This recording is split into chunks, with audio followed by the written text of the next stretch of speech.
Vamos lá, John? Bom dia a todos. Hoje nós vamos falar de problemas com palavras e de sistemas de equações. Uma palavra que é usada com extrema impropriedade, que gera extrema confusão na cabeça dos alunos e talvez até dos professores, é, conforme eu falei anteontem, a palavra indeterminado, não? Em que sentido essa palavra é usada mesmo, hein? Eu disse que jamais isso poderia ser resposta de um problema, não? Indeterminado é apenas um comentário, não? Você diz que um problema é indeterminado quando ele tem muitas soluções, não? Em geral, você costuma mesmo usar essa palavra quando os problemas têm infinitas soluções. E essa palavra é utilizada abusivamente como se fosse resposta, né, em certos problemas de sistemas, o que serve para gerar uma confusão absurda na cabeça dos nossos alunos. Bom, há basicamente 3 métodos, né, para resolver sistemas de equações de primeiro grau. E eu aqui só estou interessado no momento em sistemas de 2 equações com 2 incógnitas, né? São aqueles sistemas que a gente estuda no meu tempo era na 6ª série. Ainda é, né? Minha filha está na 6ª série, está aprendendo isso.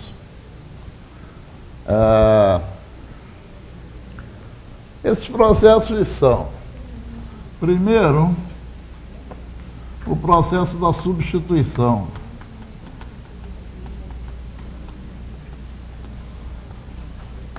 Não é o melhor processo para resolver sistemas de equações, mas, em certos casos particulares, ele é extremamente eficiente. Nenhum de nós conseguiria viver, eventualmente, sem usar, eventualmente, o método da substituição, não? Por exemplo, vou resolver esse simpático sisteminha de equações aqui, 2x menos 3y igual a 1, x mais 2y igual a 4.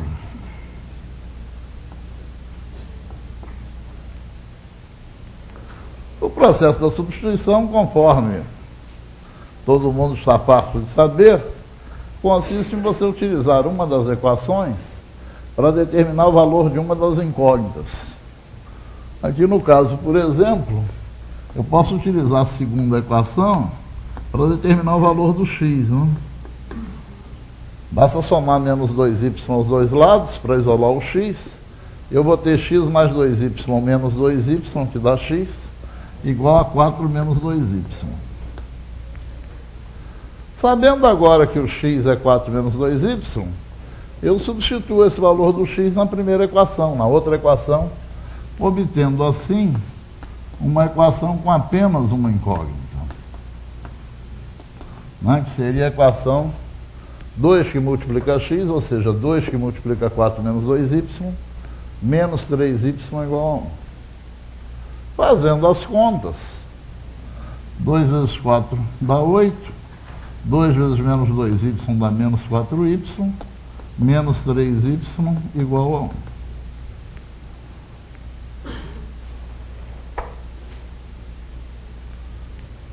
Oito menos 7y igual a 1.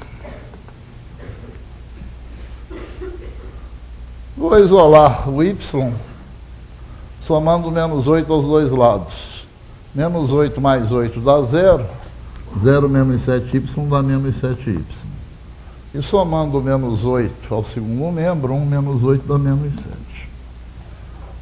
Finalmente, dividindo por menos 7, eu obtenho o y igual a menos 7 dividido por menos 7, y igual a 1. Encontrado o valor do y, esta equação aqui, ou qualquer uma delas, me permite achar o valor do x. Né? Como o x é 4 menos 2y, x será 4 menos 2 vezes 1, que dá 2. E obtive a solução, x igual a 2, y igual a 1.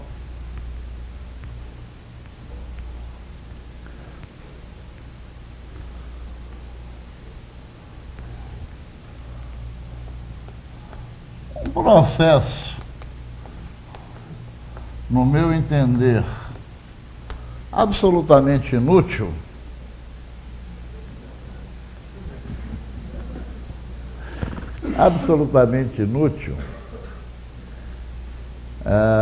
parece que uma pessoa normal, sem componentes masoquistas no temperamento, jamais vai utilizar esse processo, é o chamado processo da comparação. Eu realmente jamais precisei resolver um sistema de comparação. A comparação consiste em você repetir esse processo de calcular em uma das equações um valor de uma incógnita e fazer isso em ambas as equações. Então eu não só calcularia, como fiz há pouco, o valor do x na segunda equação, como também calcularia o valor do x na primeira equação.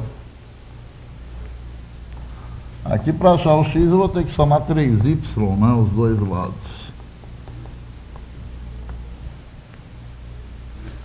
E agora, para achar o x, eu divido por 2, obtendo x igual a 1 mais 3y sobre 2.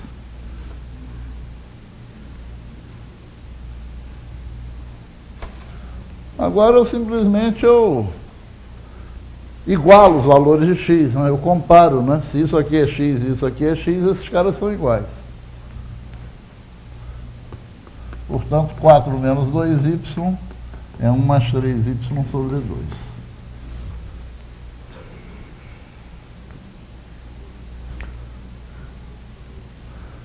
Como quem gosta de denominador denota componentes masoquistas do temperamento, é de bom alvitre multiplicar os dois membros da equação por 2, para que a gente se liberte desse denominador horroroso aqui. Multiplicando por 2, eu vou ter 2 vezes 4 menos 2y igual a 2 vezes 1 mais 3y.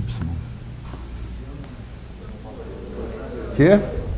Sobre 2, perdão.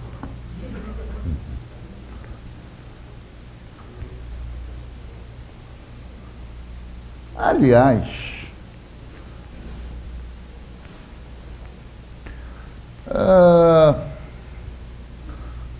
tem uma coisa interessante que me passou agora.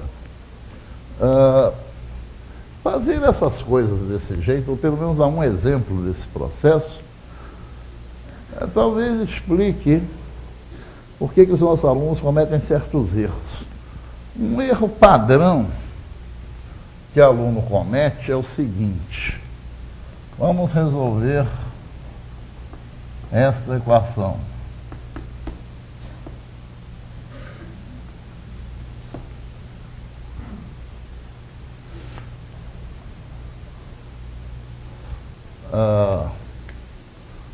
Vamos resolver essa equação.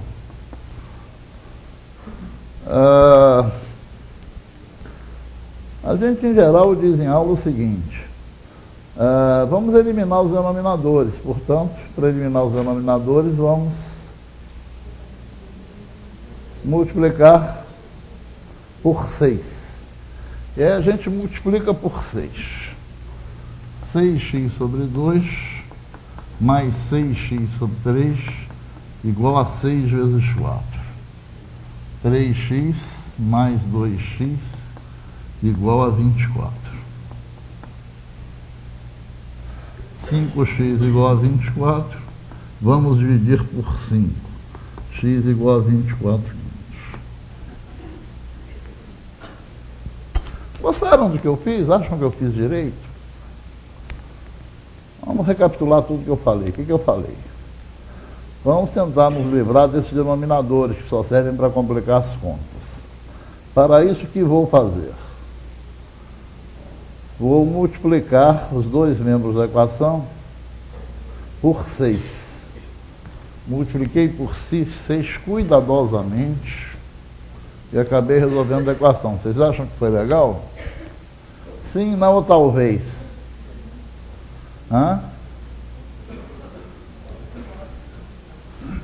Não foi legal?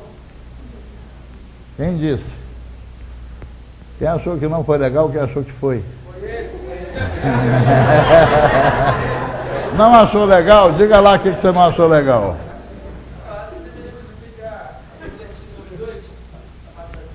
É.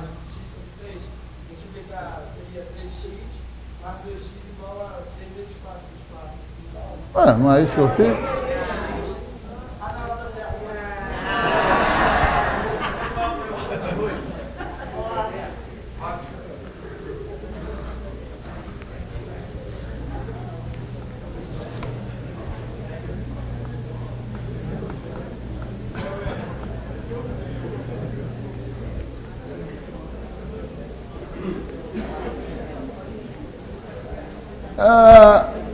Vocês já viram aluno fazer isso? Vamos somar essas frações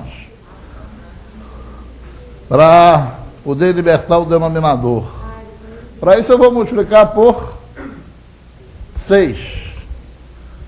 6x sobre 2 dá 3x. 6x sobre 3 dá 2x. Pronto, cometido o erro já, né? Por quê?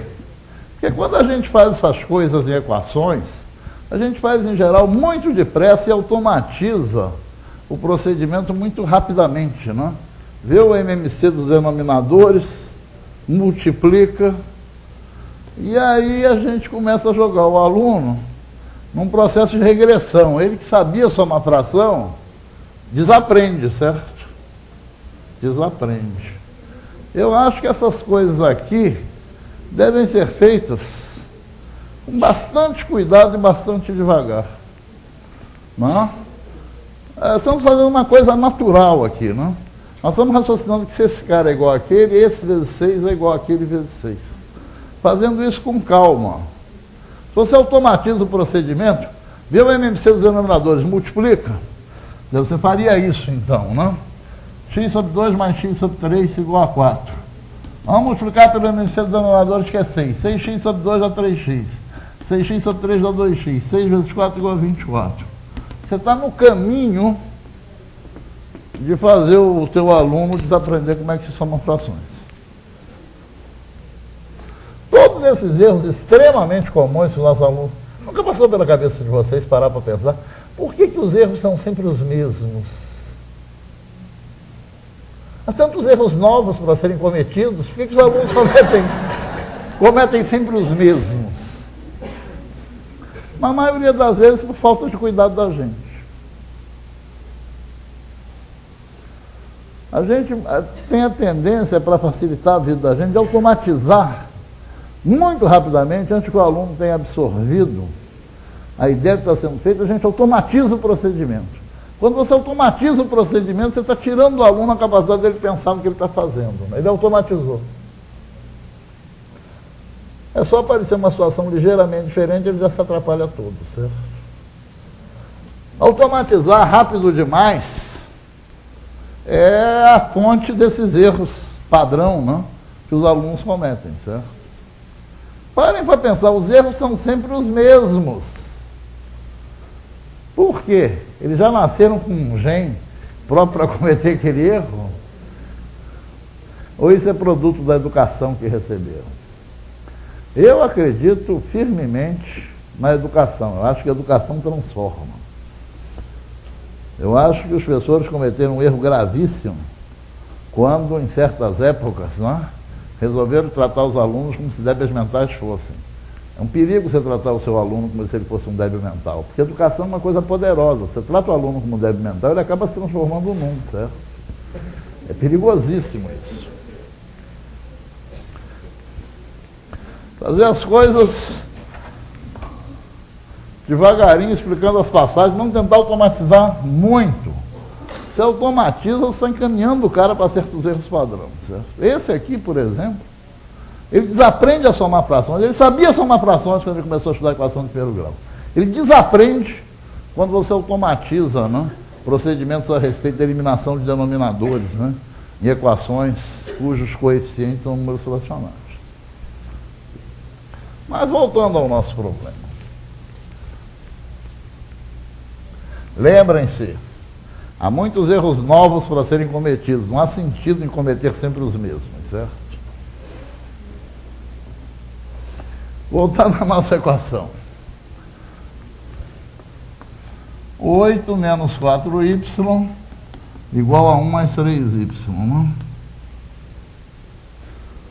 Vou somar menos 8 menos 3y.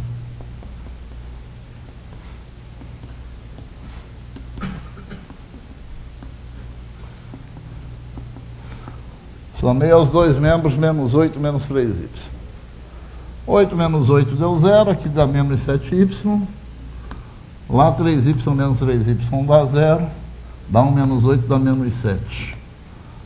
Y dividindo por menos 7 dá menos 7 dividindo por menos 7, que dá 1. Y é 1. Y sendo 1, você pode, por exemplo, substituir aqui e encontra que o x vai ser 4 menos 2 vezes 1, 4 menos 2 dá 2.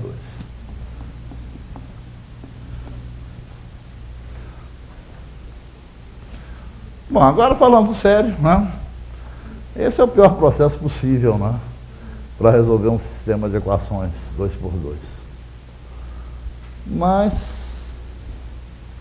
foi bom para essa aula, porque me permitiu comentar como é que os alunos que sabiam somar frações desaprendem a somar frações.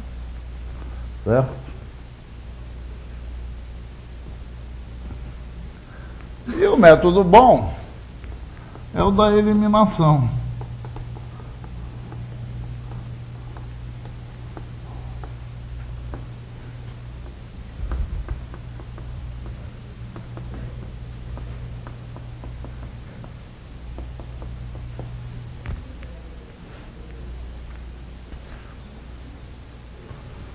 O método da eliminação consiste em você, mediante multiplicação adequada das equações por números, tornar iguais ou opostos os coeficientes de alguma incógnita. Por exemplo, os coeficientes de x aqui são 2 e 1. Né? Eu estou querendo fazer uma mágica que torne esses coeficientes iguais, ou pelo menos simétricos, ou pelo menos opostos. Eu vou multiplicar essas equações por umas constantes adequadas de modo a tornar os coeficientes iguais. Como aqui o coeficiente é 1 e lá o coeficiente é 2, basta multiplicar a segunda equação por 2 e eu tornarei os coeficientes de x iguais. Fazendo isso, terei 2x menos 3y igual a 1, que é a primeira equação, e a segunda equação, terciar transformado, bonito da Mesóclise, hein? Terciar transformado em 2x mais 4y igual a 8. Agora eu aproveito que esses coeficientes de x são iguais nas duas equações e com uma simples subtração das equações eu elimino o x. Não? Subtraindo as equações eu vou obter 2x menos 2x deu 0, menos 3y menos 4y deu menos 7y, e 1 menos 8 deu menos 7. Y igual a menos 7 dividido por menos 7, que dá 1.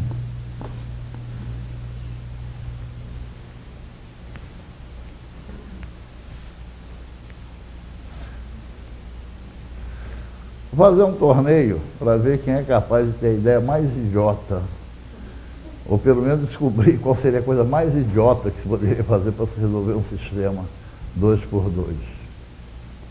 Quem se candidata? Dou um prêmio, dou um livro a quem tiver a ideia mais idiota. Qual seria a pior coisa que uma pessoa poderia fazer? Ganhou. Ganhou. A gente encontra alguns livros que sugerem ao aluno nessa idade que faça o seguinte macete para resolver o sistema. Você faz assim, ó. Você, para achar o x, você faz um quadrinho aqui com os coeficientes.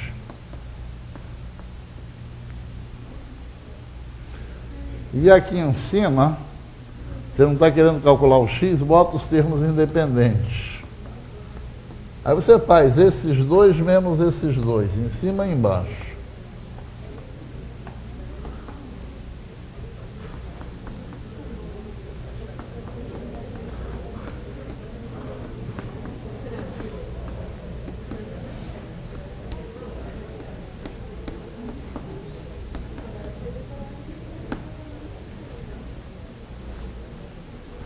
Depois querem que os alunos entendam alguma coisa.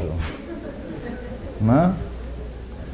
Isso é certamente o procedimento mais idiota que alguém poderia ter inventado. Né?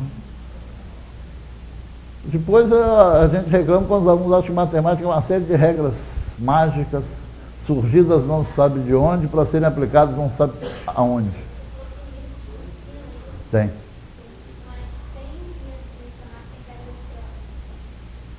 Não prestei atenção no detalhe. Não, falou na sexta série. Na sexta série, isso é um macete para a sexta série. É. Pode até dar nome, é um macete chamado regra de Cramer. Mas ali nos ensina um macete. Sem que nem porquê.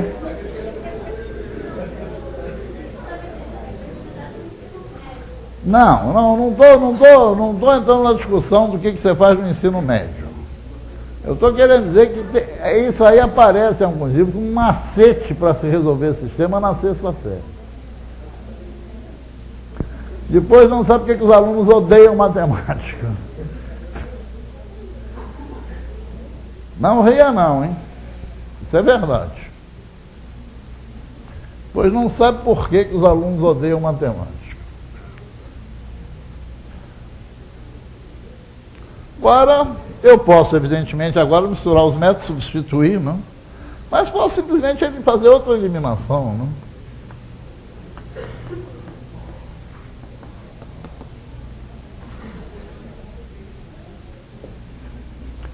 Agora eu vou eliminar o y. Como os coeficientes são menos 3 e 2, eu vou multiplicá-los para transformá-lo em coisas iguais. É fácil, não? O MMC é 6, é fácil transformá-los em 6, ou menos 6. Não? Multiplicar essa equação por 2, multiplicar essa por 3. 4x menos 6y igual a 2, 3x mais 6y igual a 12. Agora você aproveita o menos 6y e o 6y, você soma as equações que o y será eliminado.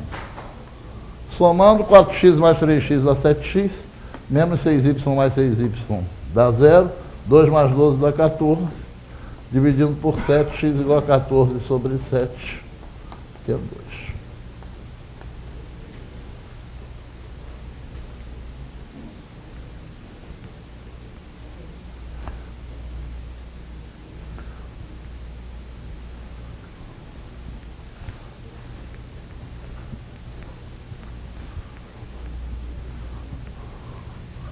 Vamos falar sobre os obstáculos epistemológicos que surgem em alguns exercícios.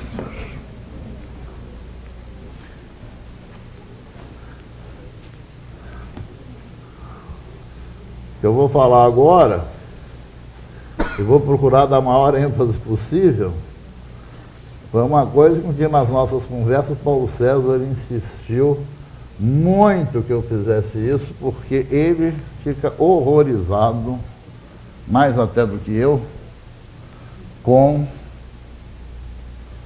o que ele vê a esse respeito. Vou propor um sistemazinho para vocês resolverem agora.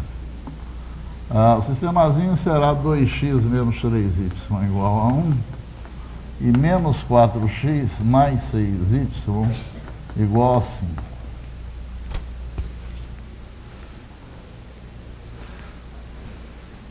Vocês têm 90 segundos dos pequenos para resolver esse sistema.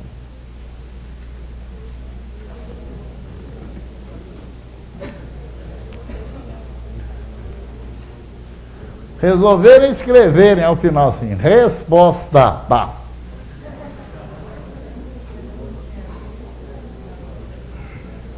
Vou até botar o título por extenso, né? Resolva o sistema.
Resposta? Resposta? Não há solução, né? O sistema é impossível. O sistema é impossível. Um atentado à língua portuguesa que se faz aqui é dizer que o sistema é incompatível, né? Isso é um atentado à língua, né? O sistema não é incompatível. As equações do sistema é que são incompatíveis, certo? O sistema é impossível. O sistema não tem solução. Percebe facilmente, né? Vamos tentar eliminar o x. Multiplica a primeira equação por 2. 4x menos 6y igual a 2. E a segunda é menos 4x mais 6y igual a 5. Quem é atento já vê que essas equações são incompatíveis a essa altura, né? Porque a primeira equação diz que 4x menos 6y é 2. Se 4x menos 6y é 2, quanto valerá obrigatoriamente menos 4x mais 6y, que é o oposto? Menos 2, não poderá valer. Quem não está muito antenado, né, muito ligado nessa hora, o que vai fazer? Vai eliminar o x somando as equações. Ao somar as equações, vai encontrar que 0 é igual a 7, né? Para que cores da minha camisa 0 é igual a 7? Nenhuma, né? Para que valores de x e y 0 é igual a 7? Nenhum, né? O sistema é impossível.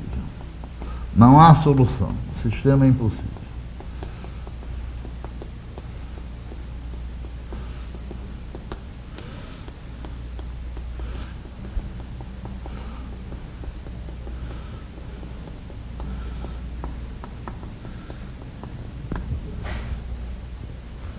Eu já comentei que dizer que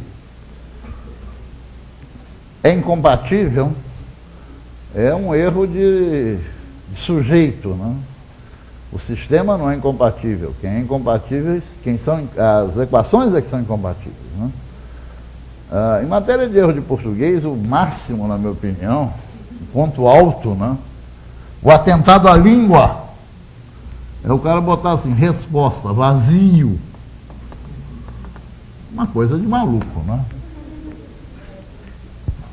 Você está dizendo, ao fazer isso, você está dizendo, não vou nem entrar no mérito do vazio, não poder ser solução do sistema. O atentado à língua, na minha opinião, está no fato que você acaba de descobrir um sistema impossível, você escreve que ele tem uma solução. A solução é vazio. Você acabou de concluir que ele não tem solução, você escreve que tem uma solução. Isso é ponto alto da maluquice, encontrado, né, abundantemente nos livros didáticos, certo? Esse é o ponto alto da maluquice.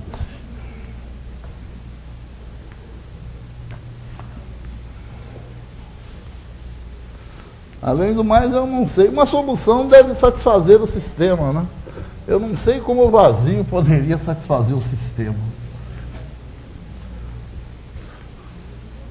Já imaginou, hein? 2 vezes o vazio, menos 3 vezes o vazio, dando 1.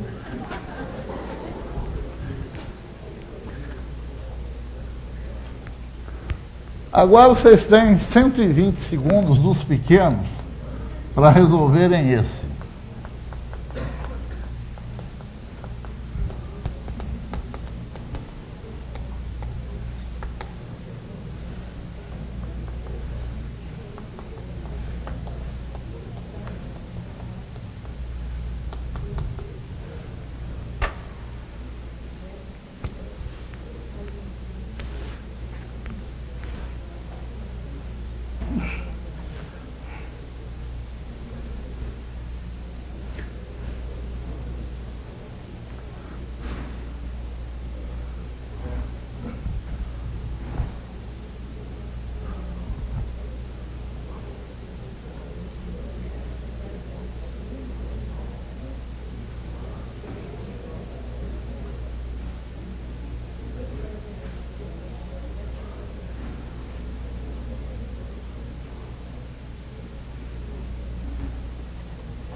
Resolver no final escrever resposta, 2 pontos, resposta por extremo.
Qual é a resposta?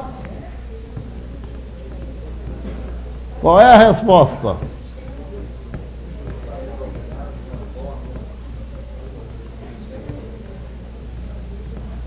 Perguntei a resposta.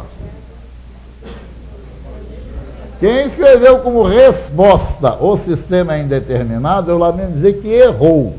Porque eu pedi que resolvesse o sistema.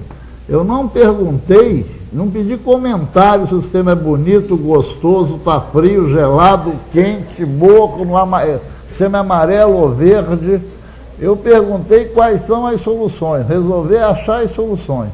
Não pedi comentário se há poucas soluções ou muitas soluções. Eu perguntei quais são as soluções.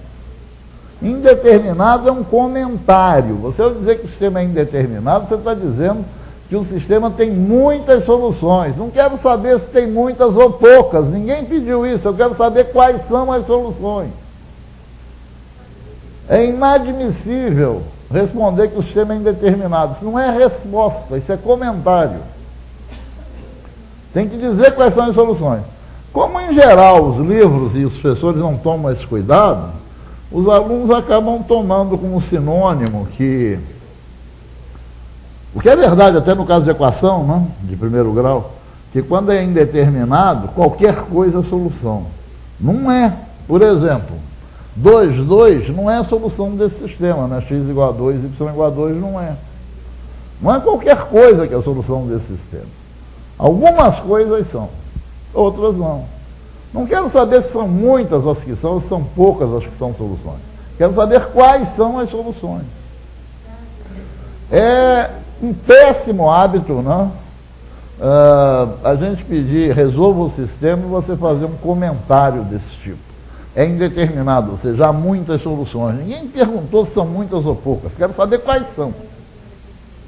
Isso faz com que o aluno passe a considerar, né, indeterminado como sinônimo de vale tudo, né? Quaisquer valores para x e y constituem uma solução. A gente tem que ter cuidado, tem que responder o que é perguntado. Aqui não, isso aqui é uma resposta. Né? Ao dizer que o sistema é impossível, eu estou declarando que não há solução alguma, né? Que nada é solução.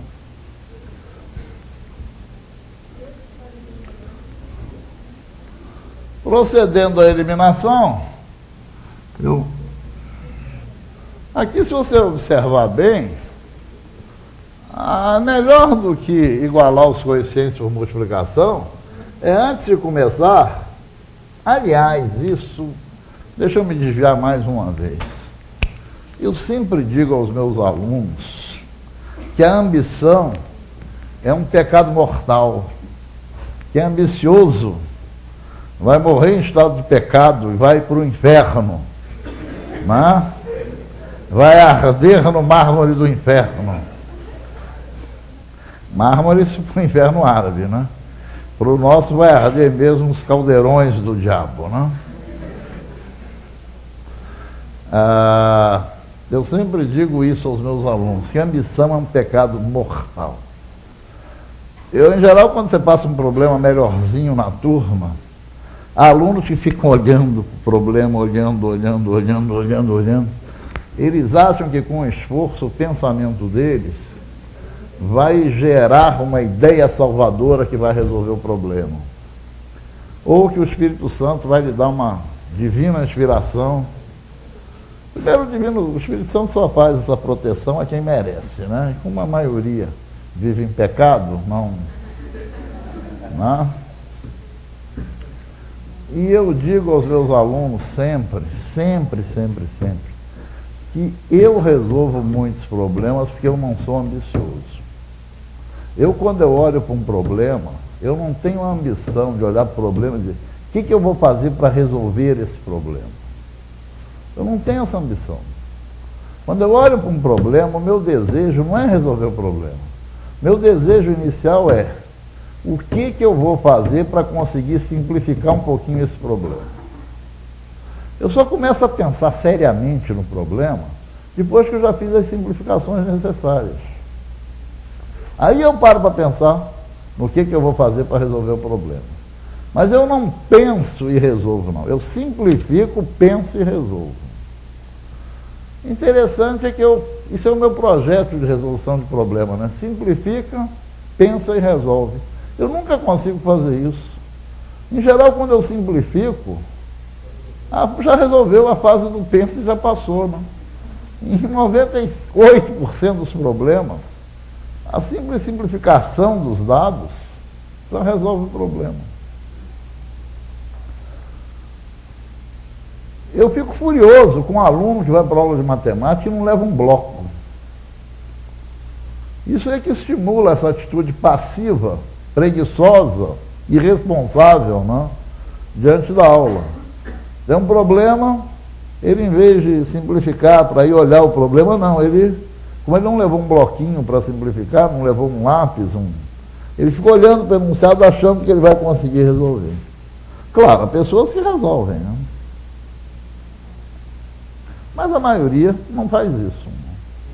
E como não toma a iniciativa de fazer as simplificações devidas, acaba não fazendo nada. Não? Eu estou falando isso, mas eu tive um professor fantástico de matemática no ginásio, no meu tempo era ginásio. Cláudio Honor Teixeira Braga, era um engenheiro. Ele resolvia todo o Ari Quintela com a gente. Ele tinha um processo que a mim me fez muito bem. Ele dava um 10 para compor a média. A cada problema que ele passava, ele dava um 10 ao primeiro que resolvesse o problema.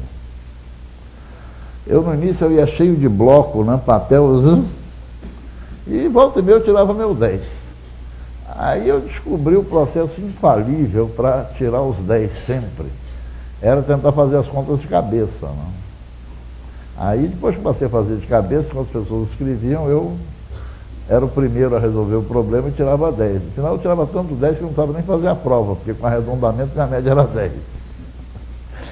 Isso foi muito bom, me desenvolveu a habilidade de cálculo, certo? Mas, no início, eu fazia as contas no bloquinho, né? Rapidamente. Os meus colegas, né, ingenuamente, levavam o caderno. Aí no caderno eles faziam letrinha bonita, etc. e tal, né, para ficar com o caderno bonito. Eu ia para o bloquinho de rascunhos, eu era sempre o primeiro, certo? Aluno vai para a aula, às vezes sem bloco. Ele fica preocupado com a letra no caderno. E acaba não pegando o problema, não ataca o problema, ele acaba esperando que a pessoa resolva. Esse tipo de aprendizagem passiva não dá certo. Nossos alunos, já repararam, eles vão para aula sem blocos hoje em dia. Não existe mais o bloco de rascunho. No tempo, a lista de material escolar tinha como item lá, bloco de rascunho. Hoje não se cobra mais bloco de rascunho. Ou é para forçar a criação de uma geração de gênios calculistas que calculam tudo de cabeça, ou é para acontecer o que a gente sabe que já aconteceu, né? E acontece cada vez mais, né? Mas a ambição é um pecado terrível, né? A gente deve sempre tentar simplificar o problema primeiro. Esse sistema daí, inicialmente, tem uma gritante simplificação. Alguém aí gritando histericamente, ou eu aqui, me divide, me divide, me divide. Quem grita histericamente aí me simplifica. A segunda equação, né, admitirá uma excelente simplificação, dividindo os dois membros por 2, certo? Dividindo os dois membros por 2,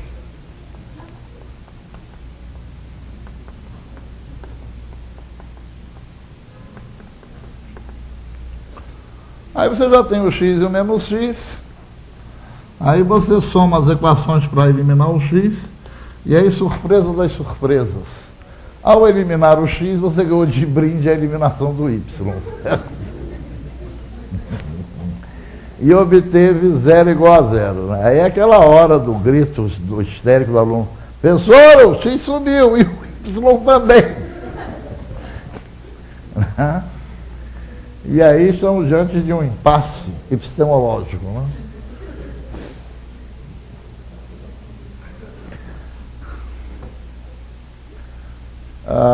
Qual é a solução? Bom, quando aparece o 0 igual a 0, você percebe que esta equação Mas essa equação não é a mesma coisa que o sistema, não? Certo? O sistema é uma coisa, essa equação é outra.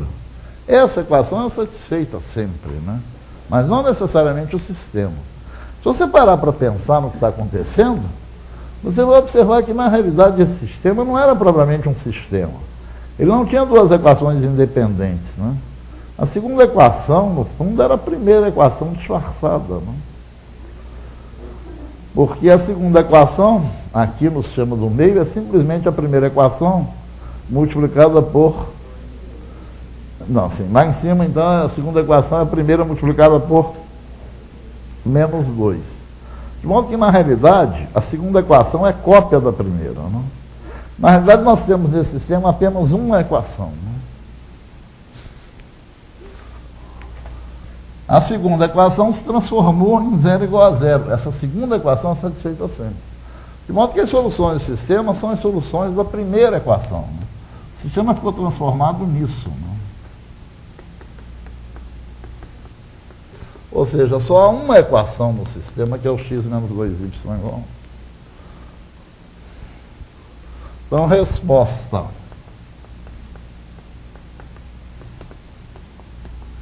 Há infinitas soluções. Se você quiser, você pode trocar essa frase por o sistema indeterminado. Todos os valores de x e y tais que x menos 2y igual a 1 constituem soluções.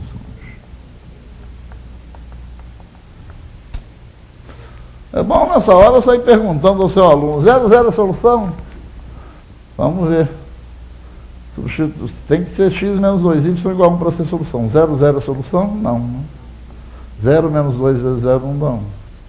E 0 é solução? Não, 0 é. E 2 é solução? Não. E 3 é solução? É. Dependendo do que você estiver fazendo, você pode até fazer um gráfico, né?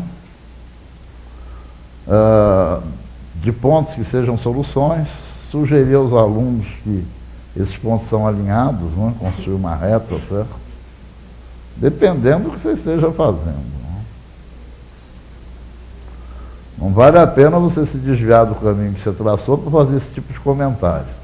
Mas se você já ensinou alguma coisa de gráficos, etc. e tal, aí é bom fazer esse tipo de comentário, certo? Diga. Eu queria saber o seguinte, se você considera válido, eu afirmar o seguinte, que servem como soluções de pares ordenados da seguinte forma: alfa menos 1 sobre 2. Isso seria uma solução adequada?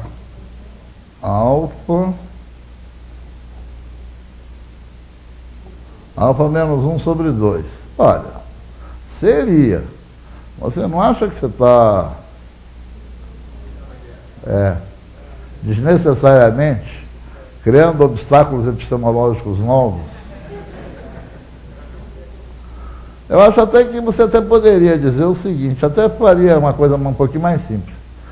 Você poderia talvez fazer o que eu fiz, mas escrevendo que o x é 1 mais 2y, ou seja, você poderia fazer ainda uma coisa mais simples e mais parecida com o que você está querendo fazer. Dizer que nesse sistema o y é arbitrário, o y pode tomar qualquer valor, desde que o x seja 1 mais 2y, certo? Talvez seja mais adequado à faixa etária das pessoas que estão aprendendo isso. Tá? Pode ser matemática corretíssima, né? Mas não há necessidade de sofisticar demais notação, etc. Sofisticação vem com a evolução natural, né? A pessoa está entendendo as coisas. À medida que o tempo passa e as coisas se complicam, ela vai sentindo necessidade de uma notação mais precisa, mais... Então, eu acho que não há necessidade de forçar muito isso. Eu recebi aqui uma observação do Paraná que é exatamente o que eu acabo de falar, né? Ele sugere que se escreva que pode ser qualquer valor tal que o x seja o dobro de y mais 1, né? O x igual a 2y mais 1, certo? É exatamente o que eu acabei de dizer, né? Bom, agora eu quero dizer o seguinte. Eu já assisti num certo colégio onde eu trabalho, devia ter posto no passado, mas vai lá, entreguei. Eu já assisti um absurdo, uma maluquice, que foi um professor dizer o seguinte: não, eu dei equação de primeiro grau, mas eu não fiz nenhum problema assim de aplicação, porque eu precisava do sistema. Quer dizer, o professor ensinou a mecânica da resolução de equação de primeiro grau, afobado pelo tempo, quer dizer, provavelmente ensinou, passa para lá, divide ficar para baixo, então. E a parte interessante da história ele não fez, quer dizer, que é um problema, né, em que a equação não é dada. Você tem que construir a equação para resolver o problema, né? Um problema com palavras, né? O problema é que a equação não é dada, você que tem que construir a equação. Ele não fez isso porque ele aí entende o genérico, não estou nem afirmando o sexo da pessoa, certo? Ele fez isso porque ele tinha que entrar em sistemas, porque sistemas é importante. O que ele fez em sistemas? Ensinou eliminação, ensinou comparação. Ora, uma pessoa que deixa de fazer problemas de aplicação, problemas de palavras, de construção das equações, para ensinar o método da... Como é o nome desse método maluco aí mesmo? Já esqueci até. Comparação? Convenhamos, é um defeito neuronal, né? Certo? Defeito neuronal. É extremamente importante, né, resolver esses problemas de palavras, certo? Resolver esses problemas de palavras. Vamos resolver alguns. Escolhemos que eu não marquei, um que eu não marquei. Vou resolver o 13. 13 eu não marquei, né? Não, vamos resolver o 13.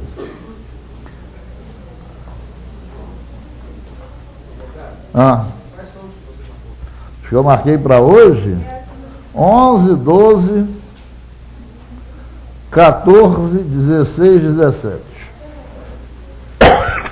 Você não recebeu esse papel ontem? Não! Não! Para hoje seriam 11, 12, 14, 16, 17.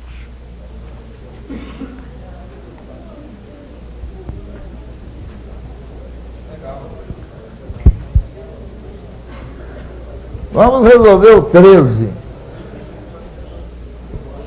O quê? O 20? Por que o 20?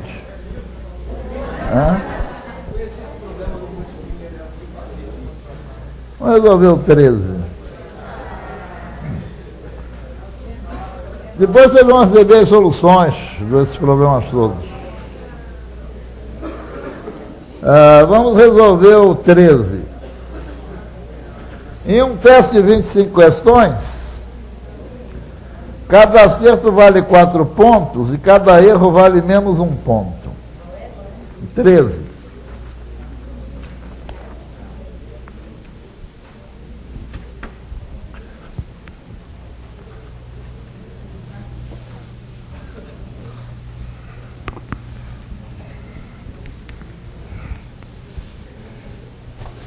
Em um teste de 23 questões, 25 questões,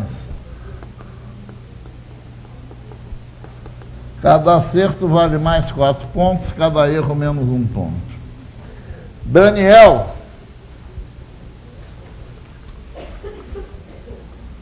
eu não tenho problema nenhum de vista, não. O problema é um pouco ortopédico, eu estou com o braço meio pequeno. Não? Braço pequeno. Também uns dizem que eu tenho problema de peso. É falso, eu tenho um peso perfeito. Eu estou um pouco baixo do meu peso.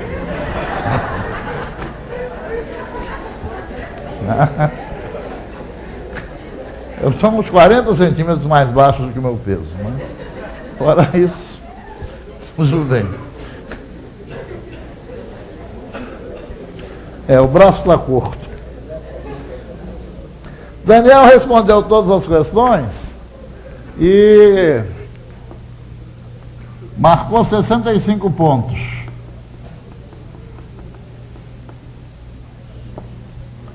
Número de acertos de Daniel.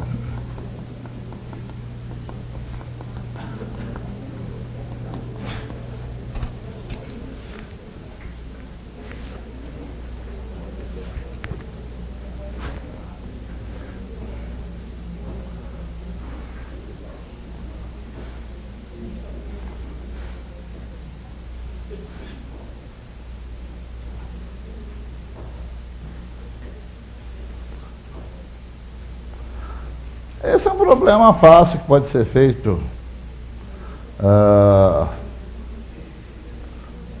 como um dos primeiros problemas com palavras, não?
Quantas questões ele acertou? 18. 18?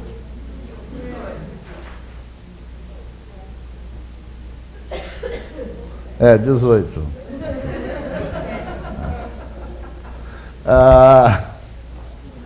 Esse é um problema até que eu recomendo que numa turma ele seja feito até 2 vezes.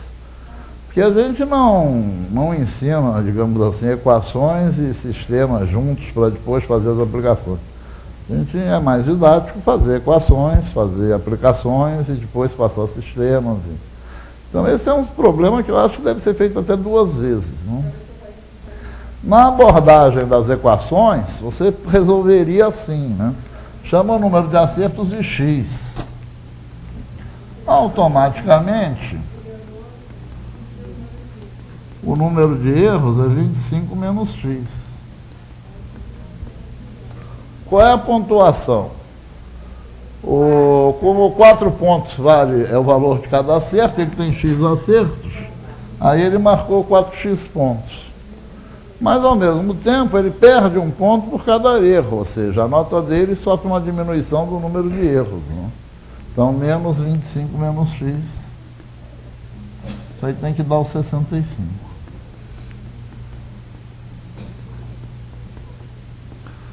Cinco x menos 25 igual a 65.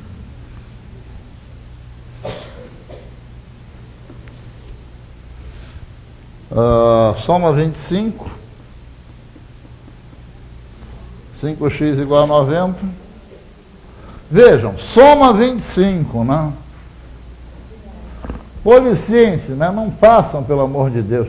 Passa o 25 para lá, pelo amor de Deus. Faz isso. Né? Somando 25 aos 2 membros, dividindo por 5,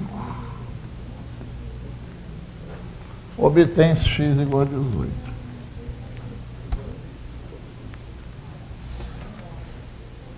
Isso aí pode ser feito também no outro tipo de abordagem, né? Você pode chamar o número de acertos de x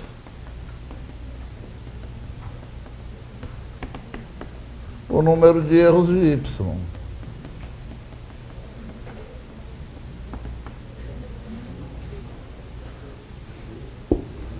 Evidentemente, o número de acertos mais erros é o número de questões que ele resolveu, 25.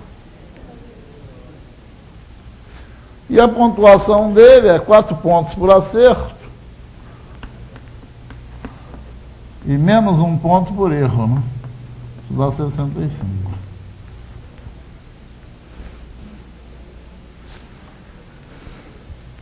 Qual é o melhor modo de resolver esse sistema? Somar as equações, né? Aproveitando que aqui há y e menos y. Né? Somando, vamos obter 5x, 0y, igual a 90. Dividindo por 5, x igual a 90 sobre 5, 18. Ele acertou 18. Era isso que se perguntava, não? Claro que o y basta substituir, né? Basta olhar que o número total de questões é 25, se ele teve 18 acertos, teve 7 erros. Esse tipo de problema, no meu tempo, o favorito era no quintal de uma casa, há galinhas e porcos, um total de tantos animais e tantas patas. Quantos são as galinhas, quantos são os porcos?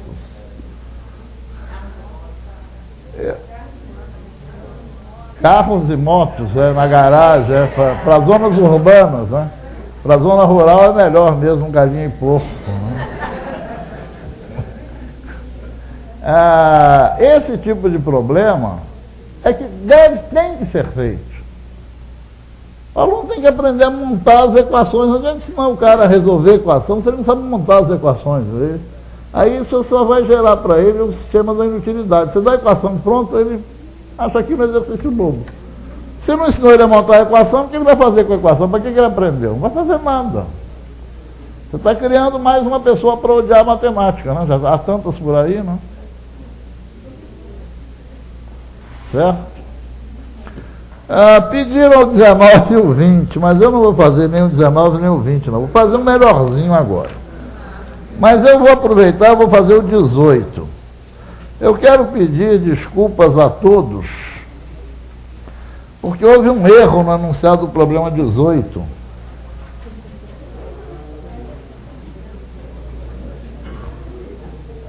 No problema 18, onde está escrito 70 metros, na linha do meio do enunciado, onde está escrito 70 metros, houve um erro de digitação meu aí. Onde está 70 metros, na realidade são 720 metros. Eu bati no 2 com pouca força, certo?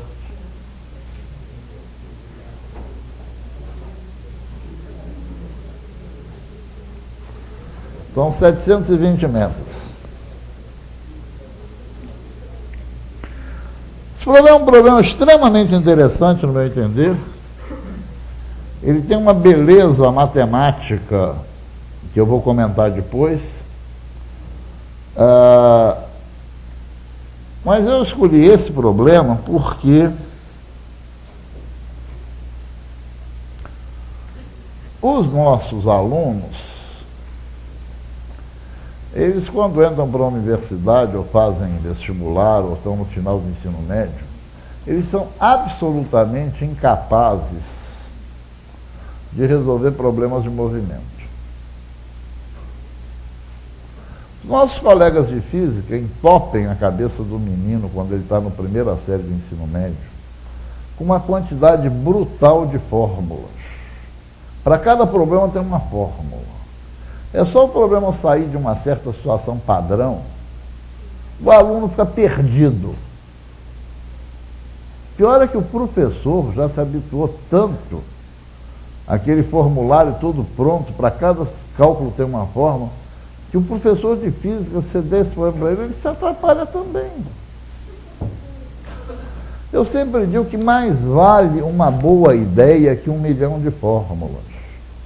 1 milhão de fórmulas eu resolvo 1 milhão de problemas, um de cada tipo, ao qual aquela fórmula se aplica. Mas o 1.000.000º problema desse tipo não vai haver fórmula para ele. E se eu tenho uma boa ideia, se eu estou entendendo as coisas, eu resolvo esse 1.000.000º. Além do mais, eu faço as coisas com muito menor esforço. Né? Esse problema é um problema fantástico. Ele é de autoria de um dos maiores charadistas da história do mundo, um americano chamado Sam Loyd. O Sam Loyd era um charadista. Ele bolava charadas, ele criava problemas. Ele é autor de um sério problema de xadrez, em que na configuração do tabuleiro, as brancas não matem em um. Se você retirar uma peça do tabuleiro, as brancas não matem em 2 lances. Se você retirar outra peça, as brancas não matem em 3. Se você retirar outra peça, as brancas não matem em 4. Um problema considerado uma das pérolas dos problemas do xadrez. Ele é autor de um jogo que vocês já jogaram, que outro dia eu vi uma versão meio diferente desse jogo na mão da minha filha. Ele é autor do jogo do 15. Vocês já viram o jogo do 15, né? Tem uma caixinha com pedrinhas quadradas encaixadas, né? De 1 a 15, né? Tabuleiro 4x4, né? E uma pedrinha vazia, certo? E uma casinha vazia. A ideia é você misturar. Você consegue, porque se aqui você tem um quadradinho com as 4 casinhas, né, do tabuleiro, isso aqui é um pedaço do tabuleiro. Né? Se aqui está vazio, você pode passar essa peça para cá, e esse espaço fica vazio, você pode passar essa para cá. E a ideia é você embaralhar o tabuleiro, embaralhar as peças, o teste é você conseguir botá-las em ordem, certo? Não? O jogo do 15, jogo extremamente popular, volta e meia ele aparece por aí. Eu vi uma variação desse jogo na mão da minha filha ontem. Mas ela estava cheia de amigos lá em casa, tinha uma criançada lá em casa que eu ontem nem interrompi o videogame deles para perguntar o que era. O Sam Loyd bolou esse problema, que é um problema fantástico. Um rio de margens paralelas. E 2 barcos vão cruzar o rio. Eles partem de margens opostas. Eles viajam com velocidades constantes, mas não iguais, e eles passam um pelo outro a uma distância que é igual a 720 metros da margem mais próxima. A figura que eu acabo de desenhar, né, mostra o barco B, o barco que eu chamei de B, sendo mais rápido, né? Se eles tivessem velocidades iguais, eles se cruzariam no meio do rio. Né? A minha figura mostra o barco B mais rápido que o A. Depois eles completam a travessia, evidentemente o B chega primeiro, certo? Eles param para um descanso de 10 minutos. Depois de 10 minutos eles voltam.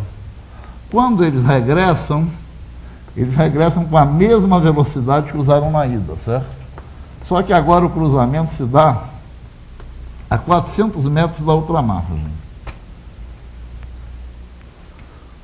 E a pergunta é, qual é a largura do rio?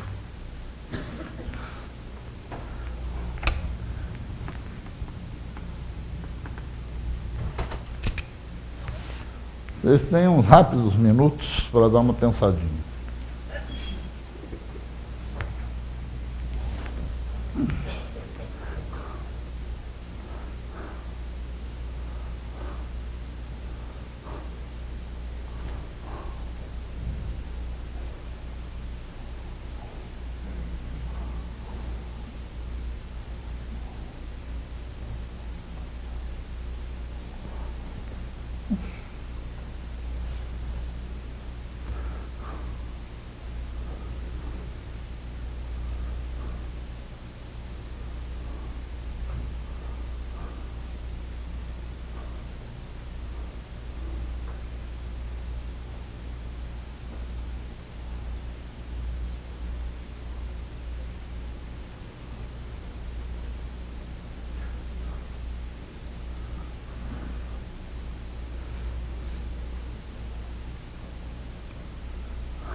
Bom, vocês provavelmente devem estar passando pela mesma experiência que passam os alunos diante dos problemas, uma sensação de perplexidade.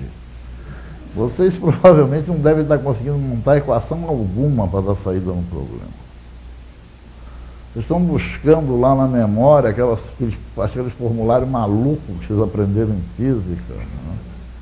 E o fato é que vocês provavelmente ninguém conseguiu montar equação alguma para dar saída no problema. Isso deve ao fato que vocês decoraram tantas fórmulas para resolver problemas de um móvel que fica difícil agora resolver problema com dois móveis, certo? Vocês não exercitaram bem a habilidade de raciocínio na situação física com um móvel. Com um móvel, vocês entraram numa aplicação repetitiva de fórmula, certo? Então vocês estão sendo convidados a pensar em problemas de movimento pela primeira vez num problema com dois móveis. Aí fica complicado. Claro que a boa didática diria que vocês deviam ter pensado primeiro em problemas com um móvel, não? Ela vai enfrentar de sair de um problema com dois móveis. É complicadíssimo. Vocês provavelmente não estão conseguindo gerar equação alguma. Isso é normal. Por quê? Porque na hora de praticar as coisas, seria problemas com móvel, não? Não deixaram que vocês exercitassem o pensamento, né? Entupiram vocês com um bando de fórmulas, não? Vindas não sabe de onde, que servem não sabe para quê. Né?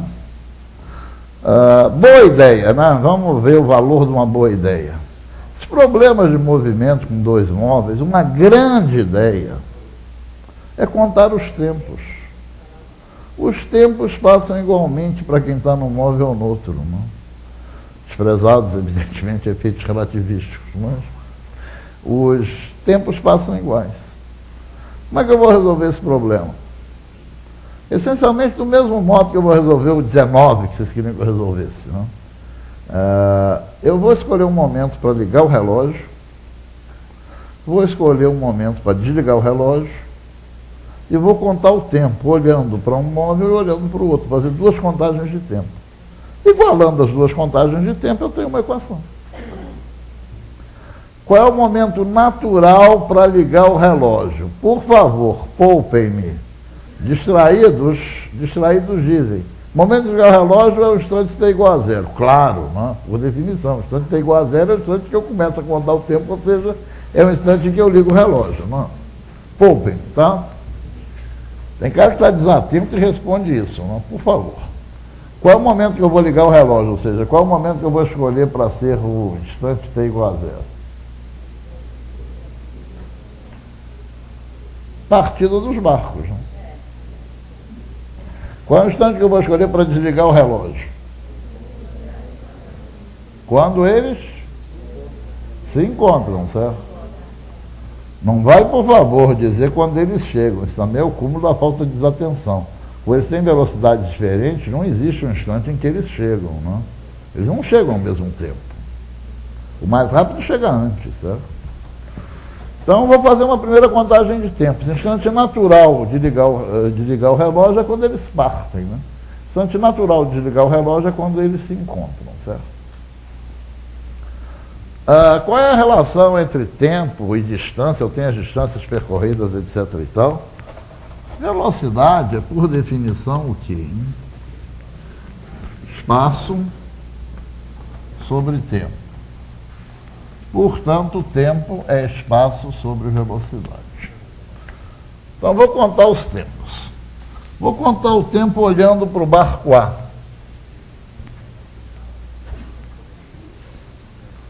O tempo é o espaço que ele percorre dividido pela velocidade dele. Da partida ao primeiro encontro, qual é o espaço que ele percorre? 720 metros. Dividido pela velocidade dele, né? VA. Fazer a contagem do mesmo tempo, né? Da partida até o encontro, olhando para o barco B. É o espaço que ele percorre, É largura menos 720.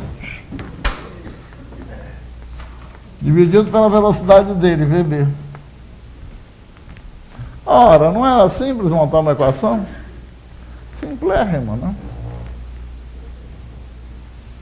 Sim, não, talvez? Era simples montar a equação? Era, né? O pior é que era. O problema é que no ensino médio, o professor de física, em vez de dar ideias, né, se preocupou mais em dar fórmulas. Né? Essa experiência epistemológica aqui, você vencer essa barreira epistemológica, é uma coisa fantástica, porque muitos estão sentindo na pele o que às vezes inadvertidamente fazem com os seus alunos, certo? É o falso facilitário, né? Entope o garoto de fórmula, fica difícil pensar, né? Muitos aqui fazem com os seus alunos, inadvertidamente, o mesmo que os professores de física fizeram com vocês, certo? E vocês estão vendo que é ruim, né? O cara fica atrapalhado, não consegue pensar direito. Bom, mas uma equação só não basta, né? Está cheio de incógnitas. Fabricar outra. Contar tempos. Escolhe um momento para ligar o relógio, um momento para desligar o relógio.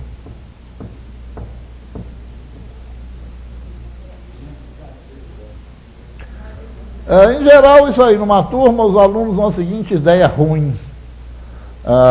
Conta o tempo da segunda partida ao segundo encontro. Ou seja, liga o relógio no momento da segunda partida e, infelizmente, não existe momento da segunda partida. A partida do regresso, da viagem de regresso, cada barco sai num momento diferente do outro. A segunda equação pode ser obtida contando o tempo da partida inicial até o segundo encontro, ou do primeiro encontro ao segundo encontro, certo? Vou contar o tempo da partida inicial, né, que essa é o mesmo tempo, até o segundo encontro. Para o barco A, distância percorrida. Largura de rio mais 400.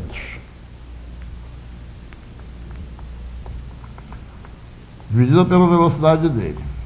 Ao contar o tempo, não se esqueça que há mais 10 minutos que ele ficou parado aqui. Né?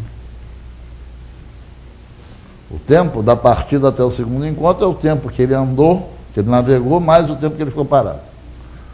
E olhando para o barco B, da partida até o segundo encontro, quanto ele andou? Uma largura, e aqui mais uma largura menos 400, né? Ou seja, duas larguras menos 400. Não esqueça de botar os 10 minutos que ele ficou parado.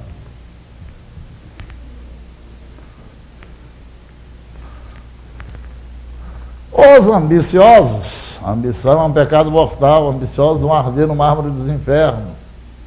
Os ambiciosos provavelmente vão querer procurar uma terceira equação para resolver o problema. Não vão conseguir.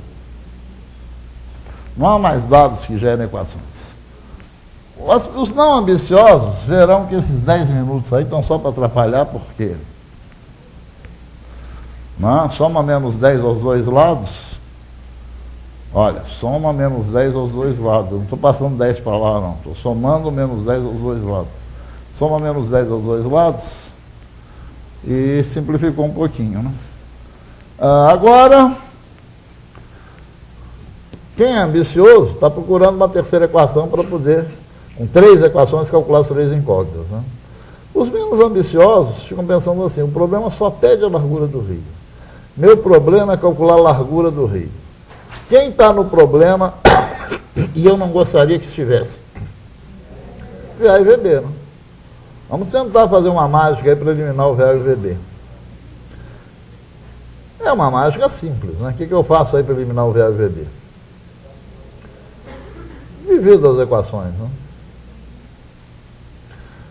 Quem quiser for menos ambicioso ainda, usa uma das equações para obter o valor do VA e substitui na outra, certo? Assim procedeu a eliminação do VA. Vai ver que ao eliminar o VA, você ganha de brinde a eliminação do VB também, certo? Ao sumir o VA, o VB some junto. Divide, você vai encontrar, né? Vou dividir a segunda pela primeira. x mais 400 sobre 720 igual a 2x menos 400 sobre x menos 720. Um pouquinho de braço.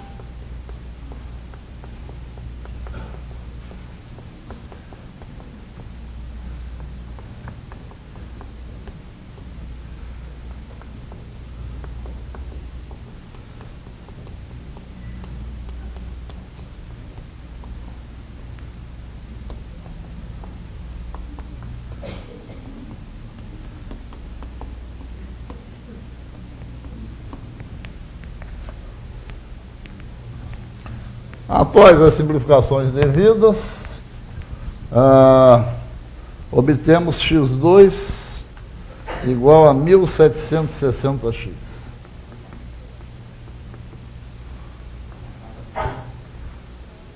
Dividimos por x e obtemos que a largura do rio é 1760 metros.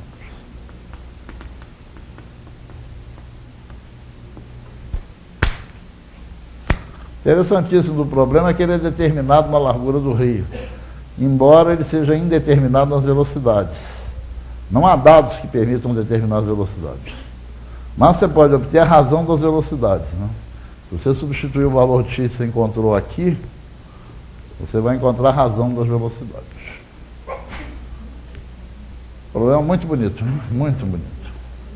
Bom, foi um prazer. Aos exercícios eu já falei. Ah, não, peraí. Eu esqueci de dizer os do Elon. Exercícios do Elon. Ah, o Elon já disse? Ah, perfeito.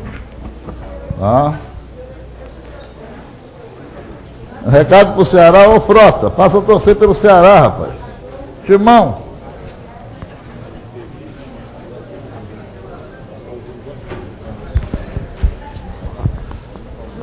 Peraí. Como é que desliga isso? Como é que desliga isso? Tá bom. Desliga isso. Aqui. Fala.